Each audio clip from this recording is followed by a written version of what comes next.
Salut, je m'appelle Andy, j'ai 29 ans et je suis coach sportif à Valenciennes. Salut, moi c'est Thierry, j'ai 57 ans et je suis responsable vie scolaire dans un établissement privé d'études supérieures. Nous sommes tous les deux passionnés de sport et toujours prêts à dépasser nos limites. Chacun de notre côté, nous avons déjà participé à de nombreuses courses et même réalisé quelques défis.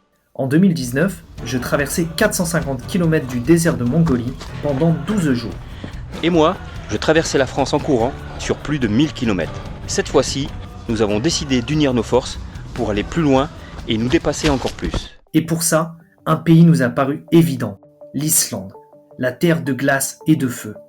Un pays de contraste où les glaciers rencontrent les volcans. Où les déserts de roches succèdent à de puissantes cascades et où les conditions météo sont souvent extrêmes. Pour ce défi, nous nous donnons 21 jours pour traverser à pied, du nord au sud, ce pays mythique, en tractant tout le matériel nécessaire à notre survie sur des chariots et à la seule force de nos jambes. Quand je suis parti en Mongolie en septembre 2019, on m'avait prévenu, on m'avait dit que dès qu'on démarrait ce genre d'aventure, on ne savait plus s'arrêter.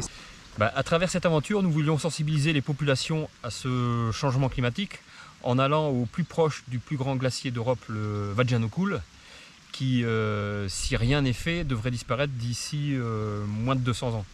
J'ai commencé à définir un premier itinéraire et en fait j'avais besoin de quelque chose d'encore plus incroyable et je me suis dit pourquoi ne pas faire une traversée de l'Islande que personne n'a jamais fait, et du coup naturellement en fait j'en ai parlé avec Thierry et Thierry m'a dit oui tout de suite. Le dépassement de soi est un mode de vie pour moi. Ma soif de parcourir les terrains de l'extrême est insatiable. Alors en plus de sensibiliser sur ce réchauffement, je soutiens l'association Vaincre la mucoviscidose, donner mon souffle pour tous ceux qui en manquent cruellement, en particulier les enfants et plus précisément Lauriane pour moi. Et moi naturellement aussi, je lui ai dit tiens pourquoi pas greffer cette association à notre projet Islande, une marche pour le climat. Première étape, rejoindre l'aéroport Roissy-Charles de Gaulle. Départ pour moi de Perpignan, pendant qu'Andy, lui, quittait les siens à Valenciennes. Et si nous nous attendions à rencontrer des embûches, nous ne pensions pas qu'elles commenceraient dès le premier jour.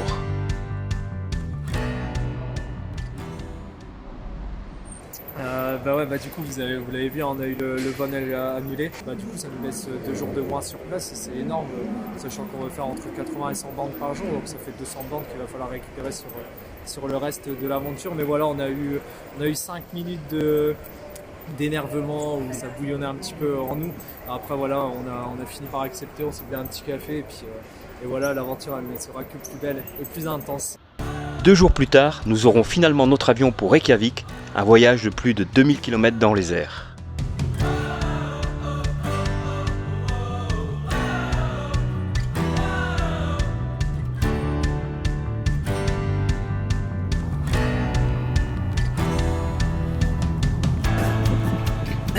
Et voilà, en Islande. Salut. Donc voilà, bien atterri. Et puis là, on a profité qu'il pleuvait plus et pour se déplacer un peu. Donc on a fait presque 8 km là. Et pour se mettre, là on est dans un abribus. Moi ça m'appelle les bons souvenirs. Et puis on va continuer encore parce que nous ici il est 18h20. Ça y est, nous y sommes. Cap maintenant vers le nord. Il nous fallait encore trouver une solution pour rattraper les 48 heures perdues. Et rapidement, nos contacts islandais allaient nous proposer un bus pour Akureyri et ainsi nous avancer vers le point de départ de notre traversée.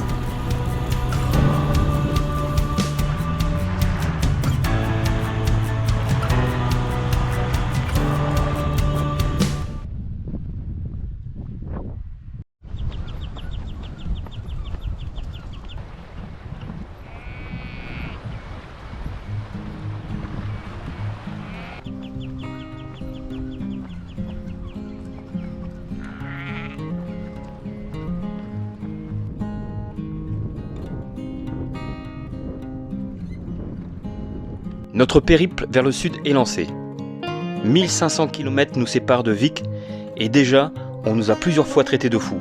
Pas de quoi entamer notre enthousiasme pour autant.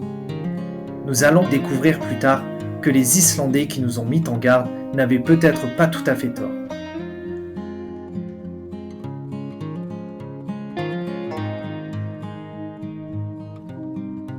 Les premiers jours se sont plutôt bien déroulés. À part le vent, parfois violent, nous prenons notre rythme. Nous apprivoisons plutôt bien nos équipements de bivouac et apprenons à cohabiter ensemble au cœur de l'immensité des paysages que nous traversons.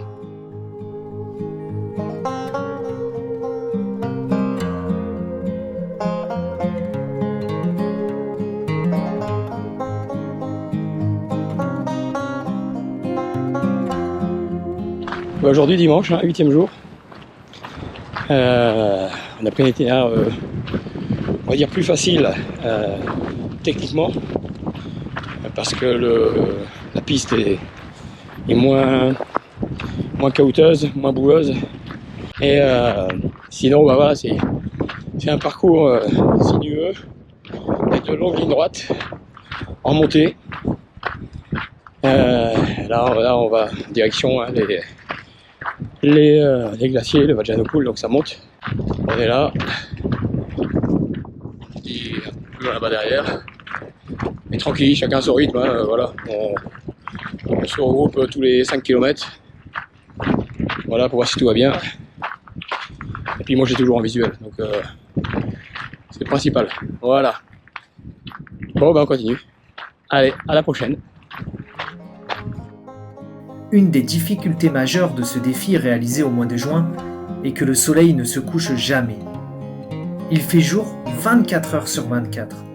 Nous progressons donc le jour comme la nuit, au gré de nos moments de repos. Mais, sans la nuit comme repère, nos organismes sont mis à rude épreuve et nous devons gérer la fatigue avec beaucoup de rigueur.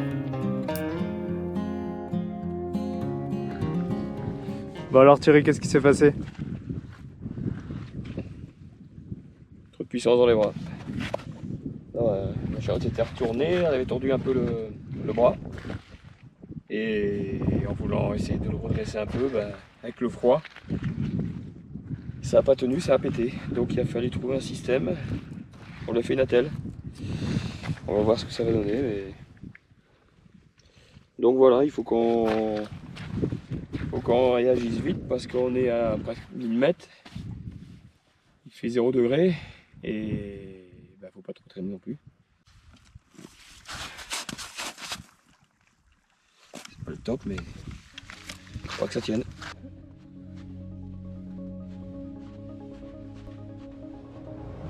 La traversée du glacier ne s'annonce pas simple. La glace a déjà anormalement fondu à cette période et le bras d'Orkan, mon chariot cassé, ne nous facilite pas la tâche.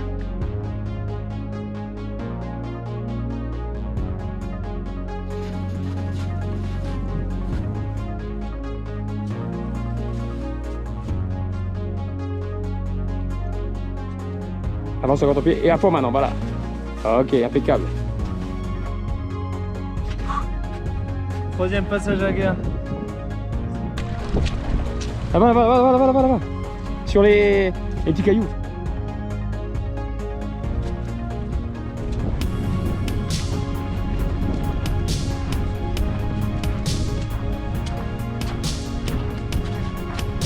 Alors même pas les pieds mouillés, pareil. Même pas.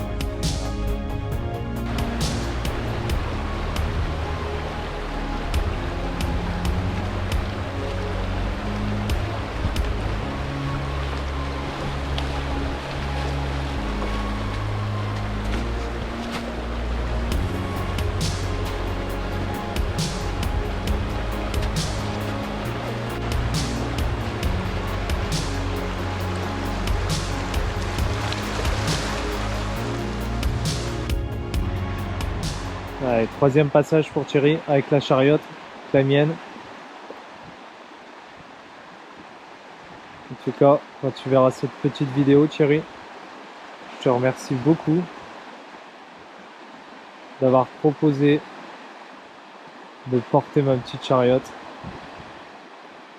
Mais bon, En même temps, t'es gentil avec moi depuis le départ. Bon, il serait temps hein, quand même qu'on sorte un peu de ce... pas de ce bourbier, mais ce périple blanc, on va dire. Bon, aujourd'hui, 40 km à faire pour aller jusqu'à Nia d'Allure, le refuge. La météo, on a prévu mauvaise météo, ça vient, c'est bouché, il fait -3 dehors. Le vent qui va descendre encore à température de 2-3 degrés. Mais bon, hein, on est chaud, hein. Ça va le faire, Ouais. on va y arriver. 40 km, si on arrive à les faire aujourd'hui, les 40 km dans ces conditions avec le terrain, on sera costaud. Voilà.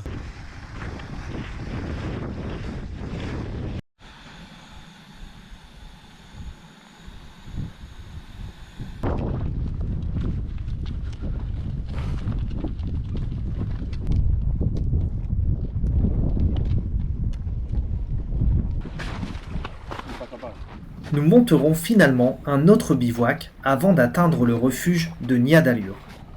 La glace fondue a créé de nombreux passages à gué et les conditions météo freinent notre progression. Ok.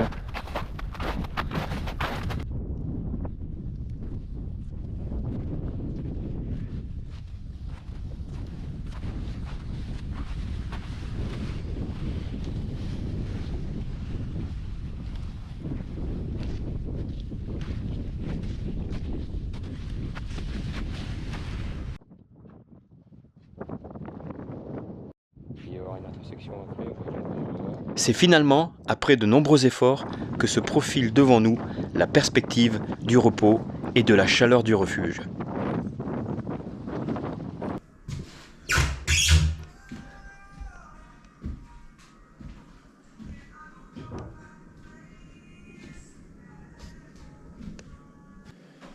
C'est juste un refuge d'urgence, hein, donc il n'y a pas de douche, il n'y a pas les commodités, on va dire, d'un gîte. Mais c'est gratuit. En plus, ils avaient laissé du gaz pour mettre sur les feux, donc impeccable. Voilà. Juste le temps de se réchauffer un peu, faire sécher nos affaires, remettre nos chariots en condition, et il est déjà temps de reprendre la route. En point de mire, le refuge de Versailles.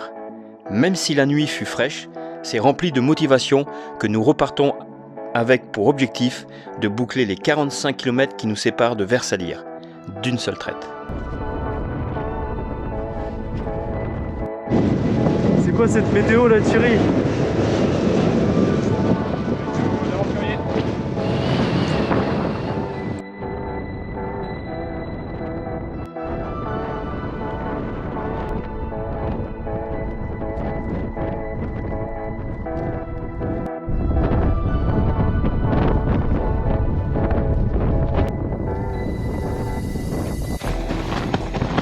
Après une tempête, on s'adapte. Je suis pas sûr de passer une bonne nuit. C'est bout de pièce.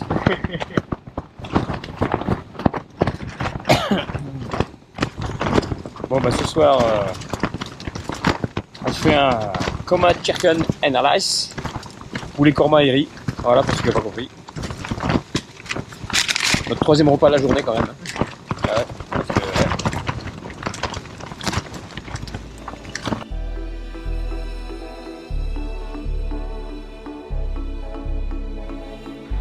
Voilà, on arrive tout doucement à notre deuxième refuge. On vient de se prendre une belle montée.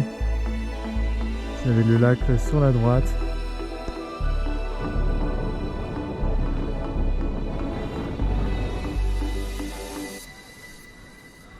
La liaison d'une traite ne se sera pas passée comme prévu. Et une fois sur place, nous trouverons porte close au refuge, nous obligeant à nous rabattre sur une étable laissée ouverte par un agriculteur. Ce sera une nuit moins spartiate que sous la tente et surtout beaucoup plus sûre, la température extérieure atteignant les -15 à -20 degrés sous la tempête.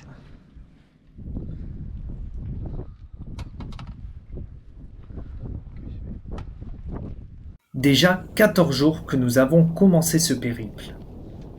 Un peu moins de 500 km nous séparent de Vik, le point le plus au sud de l'Islande. Il ne nous reste maintenant plus qu'une dernière zone montagneuse avec plusieurs cols à franchir.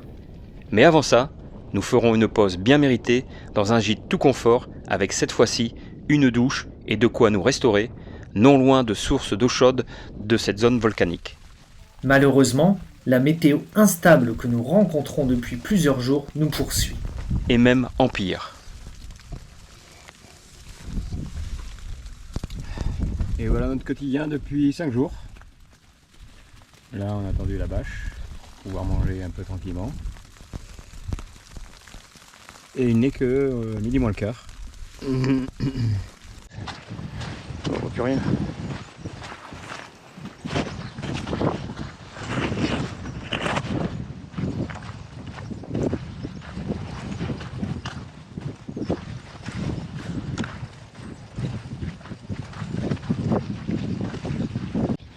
Du coup Andy, alors, cette journée, cette matinée, elle commence comment?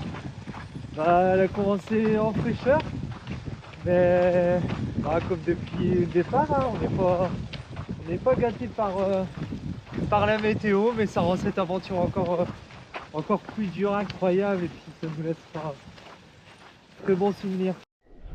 Ce matin, le réveil a été brutal. Toute la tente était gelée et le thermomètre affichait moins 17 degrés. Les conditions sont dures, mais l'on retrouve de plus en plus de traces de la civilisation. Nous avons même rencontré 2 rangers qui nous ont offert une bière. Il n'était pourtant que 7 heures du matin.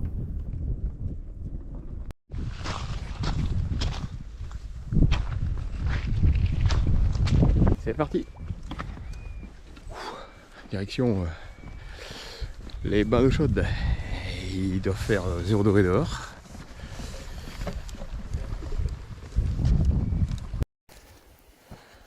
Alors c'est parti pour les bains d'eau chaude. Il fait 0,2. J'ai failli me casser la gueule déjà. Il fait 0 degré dehors. Et là c'est pas chaud, mais bon, on va se rapprocher un peu. Ouyo, ouyo, ouyo. Allez Andy. Ouf. Voilà, on y arrive. Ça chauffe ou pas? Ouais, ça chauffe, on va dire que ça chauffe. Ouais. Ouf, popo. Voilà. Je prends le téléphone. Hein, mais... La source est là-bas, mais il faut y aller.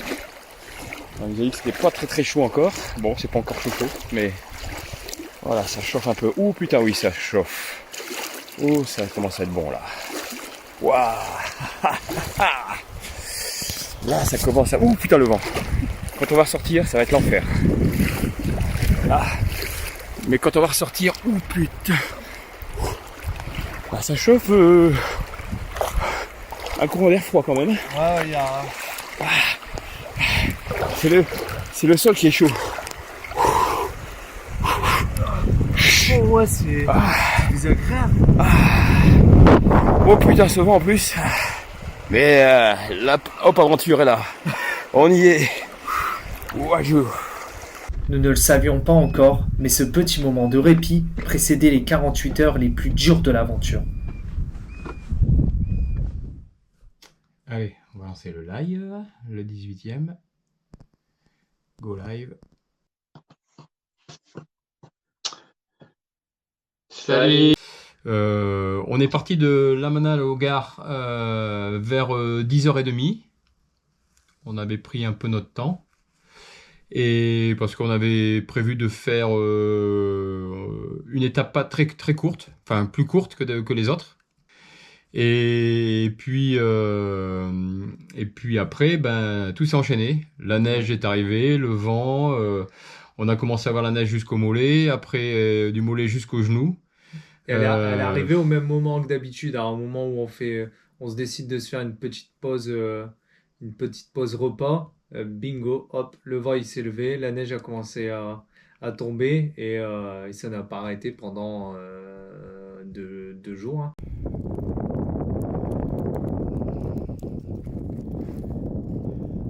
Là on a un peu de réseau, donc on va vous envoyer cette vidéo. On va se mettre à l'abri au plus tôt et on n'est pas sûr d'avoir du réseau là où on va se mettre. Ce soir on dort sous tente, donc il faut qu'on trouve un endroit assez en sécurité pour nous. Et voilà, parce qu'on est en pleine tempête de neige depuis ce matin, ouais. Pratiquement, hein, depuis qu'on est parti, ça a neigé. Et là, c'est, vous voyez, hein, derrière, c'est jour blanc. On voit pas le mont, donc voilà. Sous la tente, ce sera une nuit blanche de circonstances, au milieu de cet enfer blanc. Mais suite à notre vidéo postée sur les réseaux sociaux, les messages de soutien nous parviennent, et notamment celui de Lauriane, une jeune fille atteinte de mucoviscidose qui a motivé Thierry à se lancer dans l'aventure. Coucou Thierry et Andy, c'est Lauriane. Je vous regarde tous les soirs et vous êtes trop forts. Gros bisous, je pense à vous. Ciao, ciao. Ciao. Courage les copains.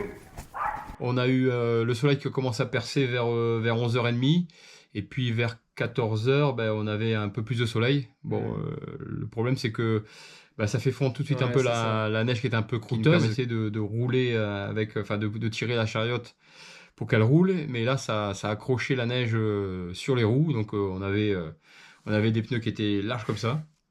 Et la délivrance au bout de la 5e vallée, du 6e col, quand on a vu que les versants opposés, il n'y avait plus de neige dessus, et là on s'est dit ouf, enfin. Il y a eu un ouf de soulagement, parce que c'est vrai que je commençais à peiner un petit peu, ça devenait un peu long, j'avais l'impression d'être un peu enfermé dans une boîte où il n'y avait pas d'issue, on était entouré de blanc, dès qu'on passait un col, il y en avait un deuxième, il y en avait un troisième, il y en avait un quatrième, et c'est vrai que le dernier, il a fait plaisir parce que on est passé vraiment du tout au rien, hein, de la neige vraiment jusqu'au genou pratiquement à une plaine avec de l'herbe, c'est incroyable le changement de décor qu'on a eu en l'espace de 30 secondes. Et c'est vrai que ça nous a, surtout à moi, hein, ça m'a remis un gros coup de boost pour la suite, parce que les derniers kilomètres, ils étaient compliqués. Nous ne sommes plus qu'à 70 km de l'objectif. Nous touchons au but. Dans 24 heures, nous aurons traversé enfin l'Islande du nord au sud. Je propose de mettre le cap sur l'Islande à présent. Nous en avons parlé il y a quelques semaines. Andy Chiarelli, un habitant du Valenciennois, est parti pour un défi plus que sportif, celui de traverser l'Islande en marchant et en courant avec Thierry Danzin. Eh bien, on leur passe un petit coup de fil ce matin pour prendre des nouvelles dans ce défi. Bonjour messieurs. Bonjour. Bonjour. Comment ça va ? Ça va, les températures ont commencé à remonter puisque on approche de notre objectif du point le plus au sud. 80 km après notre progression du nord vers le sud, on a attaqué le parc national, et donc où il y a des sites avec des cascades, et malheureusement il n'y avait pas d'eau, il n'y avait plus assez d'eau, donc on a attendu quand même de faire une bonne moitié de la traversée pour commencer à avoir des sorties d'eau de montagne pour voir des cascades. Alors on dit cette première cascade, qu'est-ce que t'en penses ? Magnifique. Les oreilles brouillées.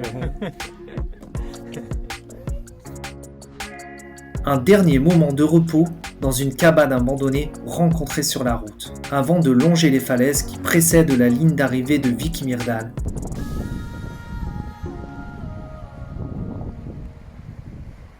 Alors je regarde en même temps le GPS.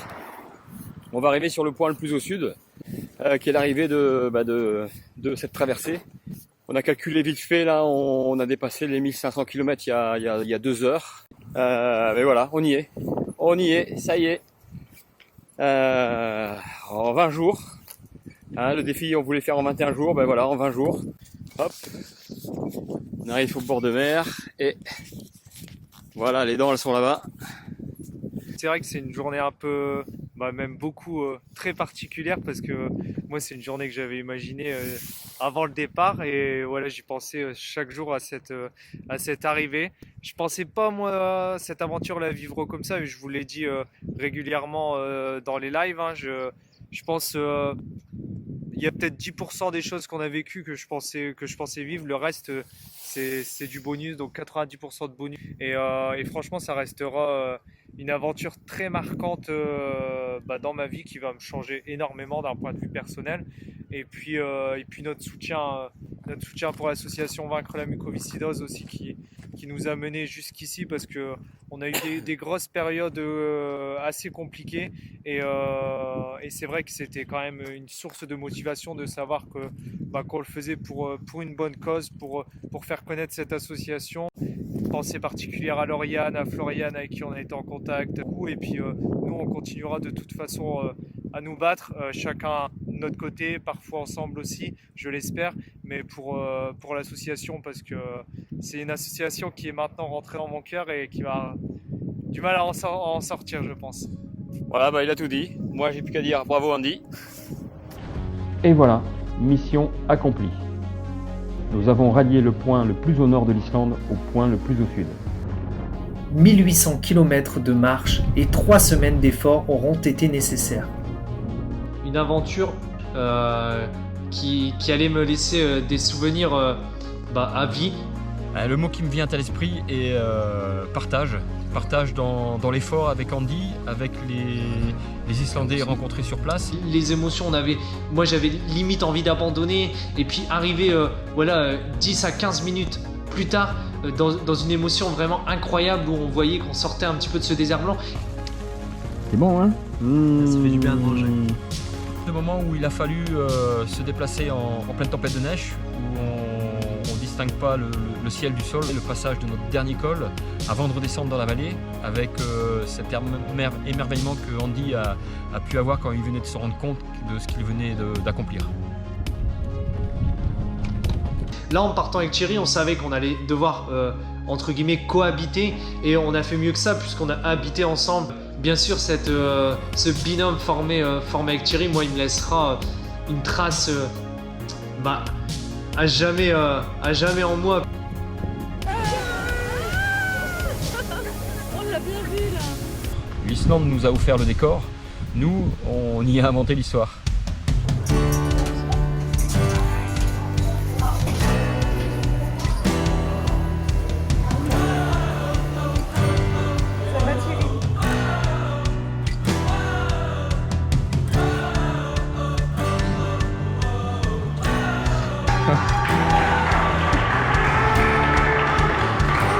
Bon,